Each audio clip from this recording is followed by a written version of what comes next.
Blog. તો આજે આપણે એક નવી રેસીપી સાથે આવ્યા છીએ.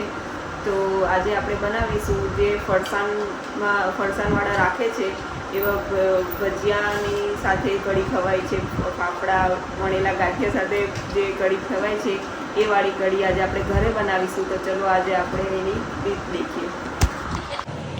તો આપણે લસણ અને ફુદીનું સ્કીપ કરી શકો છો, નાખવું હોય તો નખાય, ફુદીનાનો ટેસ્ટ સારો આવે. અને આપણે હવે દાણા નાખીશું, લીલા દાણા. લીલા મરચાં લઈશું હવે.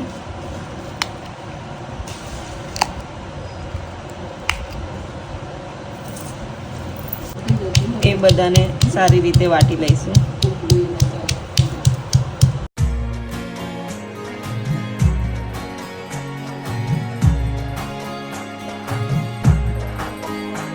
તો આપણે અડધી વાડકી જેટલું બેસન લઈશું.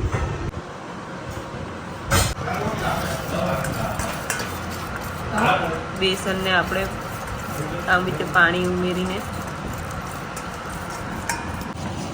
તો બેસનના લમ્સ બધા તોડી નાખ્યા, એટલે હવે 2 ગ્લાસ જેટલું પાણી એમાં ઉમેરી દેવાનું છે.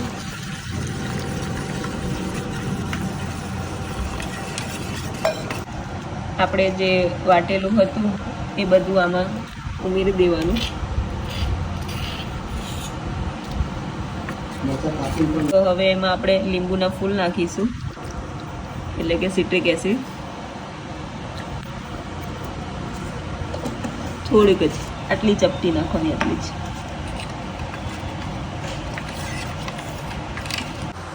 તો હવે વઘાર કરવાનો છે, એટલે એમાં તેલ લઈશું આપણે.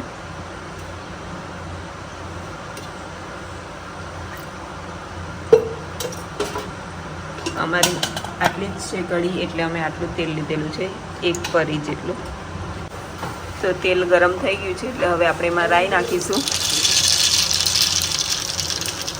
અને કરી પત્તા.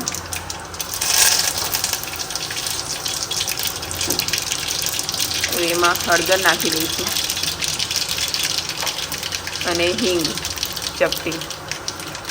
અને હવે આપણે જે પેલો ઘોલ બનાવ્યો છે તે નાખી દઈશું. આમાં તમે મરચાં વાળટા સિવાય કાતરી કરીને બી નાખી શકો છો.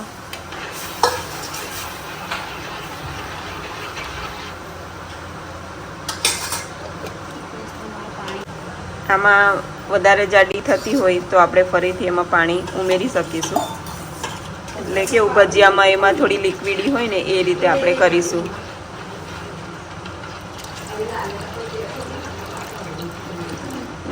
તો હવે લાસ્ટમાં આપણે સ્વાદ અનુસાર મીઠું નાખીશું.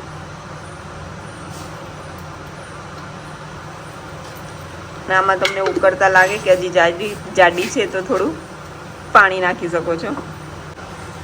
અને ભજીયા માટેની એ ફરસાણની કઢી મીઠી જ હોય છે, તો હવે આપણે એમાં ખાંડ ઉમેરીશું. તો આટલી ખાંડ નાખી છે,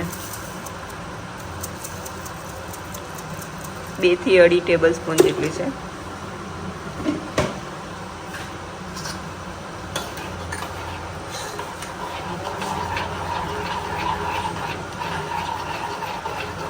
અને કઢીને આપણે સતત હલાયા કરવાનું, અને જાડી લાગે તો આપણે પાણી ઉમેરતા રહેવાનું. અને હલાવતા એટલે રહેવું પડે, કેમ નહીં તો એમાં લમ્સ થઈ જાય.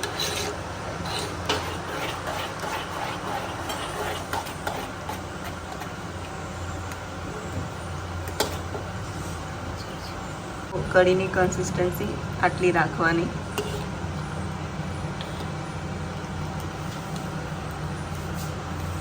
કઢીને આપણે 1-2 ઉભરો આવે ત્યાં સુધી એને ઉકાળવાની છે, એટલે કે હાર્ડલી 5 મિનિટ સુધી. તો આપણી કઢી રેડી થઈ ગઈ છે. તો હવે ચલો આપણે એને ફાફડા સાથે ખાઈએ. આજે દશેરા છે એટલે ફાફડા જલેબી તો બધાના ઘરે આવે જ. તો એની સાથે કઢી આપણે ઘરે બનાવેલી છે, કેમ કે ફાફડા સાથેની કઢી તો આવી છે પણ ટેસ્ટમાં બેકાર છે. તો ચલો આપણે આપણી ઘરની બનાવેલી કઢી ચાખીએ.